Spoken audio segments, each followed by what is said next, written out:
tous et bienvenue sur les harmoniques de l'amour.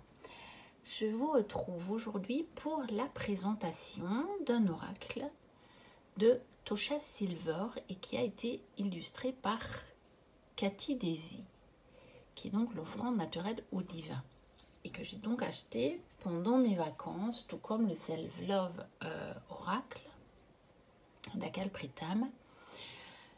Et je l'avais pas vu passer cet oracle, je le connaissais pas. Par contre, avant mes vacances, j'avais vu deux autres jeux de Cathy Daisy que j'ai achetés depuis, qui étaient sur ma liste. Mais bon, avant mes vacances, je n'avais pas eu l'occasion de passer les commandes, etc. Et quand j'ai vu que cet oracle-ci avait été illustré par Cathy Daisy, j'ai dit, oh, bah alors lui, je vais sûrement pas le laisser là. Mais bon, il est un petit peu particulier dans le sens où il n'y a pas vraiment une grande illustration sur les cartes, vous allez voir. Donc, il a été traduit par Guy Trédaniel, donc il est aux éditions Trédaniel au prix de 24,90 €, 24,90 €. Donc à l'intérieur de la boîte, on a un joli papillon. Et puis ici, le fond est uni, mais il est d'un joli bleu-vert. Vous l'avez un peu plus bleu à la caméra que ce que j'ai moi en réalité. Puis vous voyez, la boîte est jolie. Avec des petits pois blancs, jaunes. Puis là, vous avez du rose. Ici, on a du bleu, du gris. On a déjà beaucoup de fleurs sur la boîte. C'est très, très joli. Donc, on a une petite carte de présentation. Il n'y a pas de livret. Hein. Non, il me semblait qu'on avait une carte de présentation. Attendez. Si, ça semble bien. Je ne sais pas ce que j'ai fait avec mes cartes. C'est un peu le bazar. Voilà. On a donc une petite carte de présentation ici. Donc voilà, hein, de la même hauteur. Mais ceux-là n'ont pas été illustrés par Cathy Daisy.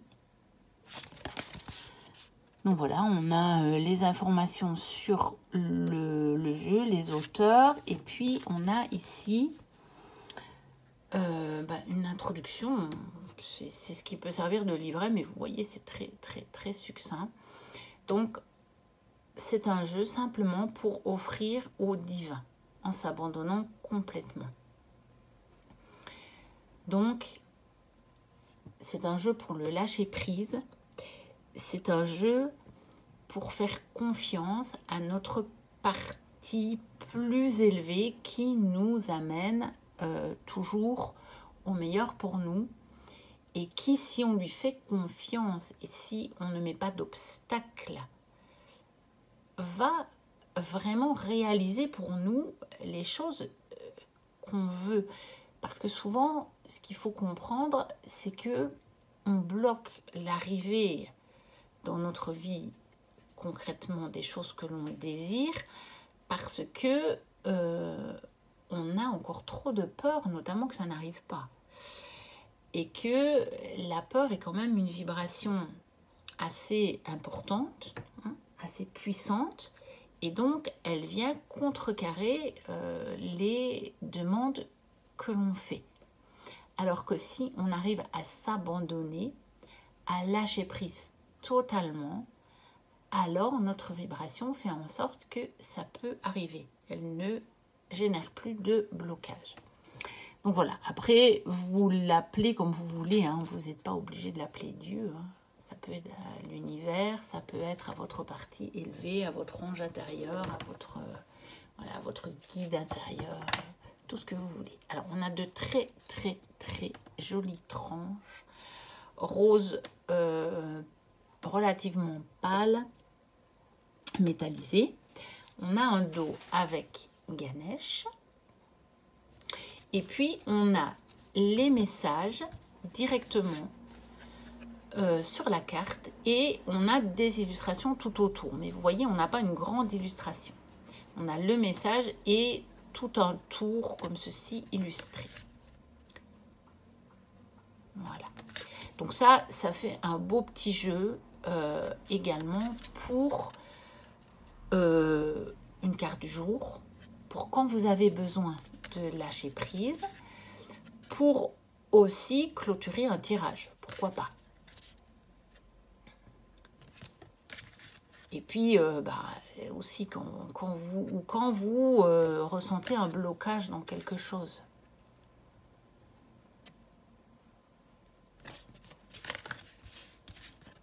Voilà. Et puis vous pouvez toujours, si vous voulez, reformuler un petit peu les textes si vous n'aimez pas exactement la formulation, s'il y a des choses qui vous gênent. Rien ne vous empêche à voix basse ou à voix haute de reformuler. Moi, ça m'arrive parfois, je trouve parfois des prières ou des invocations ou des affirmations qui vibrent avec moi, mais parfois pas tout à fait dans la formulation. Eh bien, je me les réécris. Donc, voilà, je me les réapproprie si vous voulez. Parce que chacun n'a pas le même vocabulaire ni la même conception encore, mais notamment du divin. Moi, par exemple, Seigneur, c'est un mot que je ne peux plus employer pour m'adresser au divin. Il me ramène beaucoup trop. Bon, ceux qui me suivent, ils le savent, ça me ramène beaucoup trop à mon passé de l'Église, mais beaucoup trop au dogme. Et de ce que je connais maintenant du divin, je ne peux pas l'appeler Seigneur. C'est juste impossible pour moi. Ça ne peut pas. Ça me fait beaucoup trop une entité extérieure à moi et supérieure à moi. Et c'est pas comme ça que je vois les choses. Donc, je peux pas... C'est un mot que je ne peux plus employer. Donc, c'est pas pour ça que l'affirmation ici ne me convient pas. Elle me convient très bien. Quand je lis amour, il ne s'agit pas de trouver l'amour. On est amour. Je suis tout à fait d'accord. Et donc, simplement, je dirais, mon guide intérieur, par exemple, aide-moi à donner tant de compassion et de bienveillance à l'enfant intérieur que je ne puisse jamais oublier que moi, je suis amour. Tout simplement. Vous voyez, mais après, vous pouvez prendre n'importe quelle formulation. Celle qui vous convient est la bonne. Voilà. Par contre, le divin ou le divin intérieur, ça, c'est une formulation qui me convient parfaitement. Alors, Dieu, ça me gêne moins. Je trouve que c'est un mot qui est plus qui reste... Moi, j'arrive à l'élargir, si vous voulez, ce mot-là. Celui-là, j'arrive à l'utiliser. Mais Seigneur, je ne peux plus. Je ne peux plus du tout.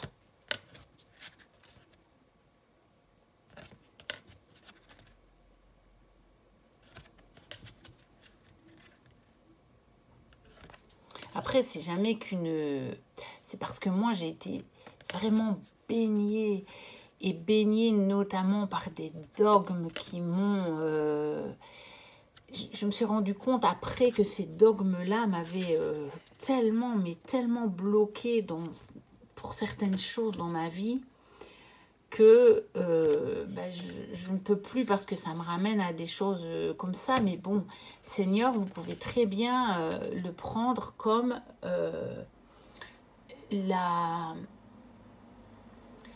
comme le nom que vous donnez à votre partie supérieure, vous voyez, et donc vous adressez à votre Seigneur intérieur. Mais moi, je peux pas. Ça me revient trop à... vous savez, même au moment de Pâques, de la Semaine Sainte, où tout le monde est là, devant les représentations de la croix, et Seigneur, et machin, je peux pas. Je peux pas.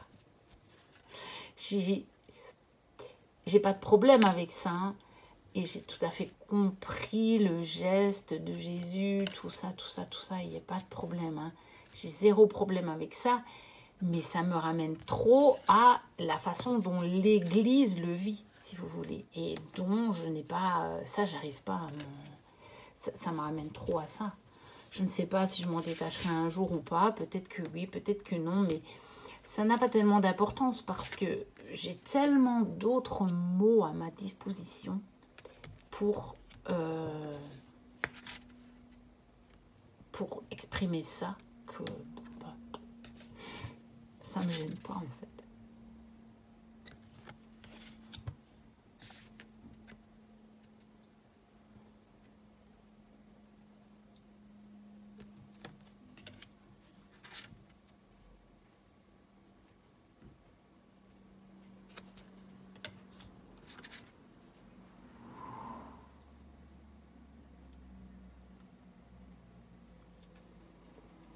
Voilà, ça c'est bien. Par exemple, pour le doute. Tout offrir au divin ne signifie pas que la négativité ne se fait jamais sentir, bien sûr. Votre ego, vous allez le conserver. Il est impossible de vivre cette vie humaine dans la dualité sans un minimum d'ego. C'est impossible, parce que l'ego est une part nécessaire de la dualité. Si vous quittez la dualité, vous allez quitter cette vie. Parce que rien que le corps est l'expression de la dualité. Donc si à un moment, vous allez quitter le corps. Donc il nous reste toujours un minimum d'ego et de dualité. Et donc, bien souvent, il se fait quand même encore sentir. Mais nous pouvons dire, libère-moi de cette prison de doute. Parce que oui, le doute, c'est une prison. Hein. C'est le 8 d'épée du tarot. Et on peut dire à notre guide intérieur, je te confie ce fardeau. Montre-moi ta volonté ou montre-moi ta vision des choses, j'aime encore mieux que ta volonté. Parce que ta volonté voudrait dire qu'elle est indépendante de la nôtre. Or, ce n'est pas ça. Elles sont liées toutes les deux. Parfois, c'est simplement que la partie de l'ego ne peut pas voir de la même façon que l'autre. Mais en réalité, on veut la même chose. C'est une collaboration et restaure ma foi et ma confiance. Donc, moi, je le traduirais par montre-moi ta vision de la situation et restaure ma foi et ma confiance. Je vous donne juste des petits exemples là, pour ceux qui seraient, comme moi, un petit peu arrêtés par ces termes qui sont un peu religieux. Voilà. Après, celui qui veut l'utiliser tel quel, c'est très, très bien aussi. Il ne faut pas croire que, d'abord, s'il a été créé comme ça, normalement, je crois que l'auteur s'est bien dit qu'on allait l'utiliser comme ça. C'est donc des pistes que je donne pour ceux qui, tout comme moi, ont un petit peu de blocage avec encore la religion telle qu'elle est présentée dans sa partie dogmatique. Voilà, parce que sinon, la religion peut apporter énormément de choses, de très belles choses. Il y a de très très belles valeurs. Je ne renie absolument pas tout, mais je ne veux plus rien avoir à faire avec les dogmes. Voilà. Donc pour la présentation de l'offrande naturelle au divin de Tosha Silver, illustrée par Cathy Daisy. N'hésitez pas à liker, à me dire ce que vous en avez pensé. Hein. N'hésitez pas à me dire si ça vous gêne ou pas, ce langage un peu religieux. Si vous en avez envie, hein, parce que si vous n'avez pas envie de discuter de ça, c'est très bien aussi. Hein. Il n'y a pas de souci. Puis n'hésitez pas à vous abonner si vous passez par là et puis que mon contenu vous plaît. Moi, je vous dis à très bientôt pour de prochaines vidéos. Et d'ici là, portez-vous bien. Bye bye.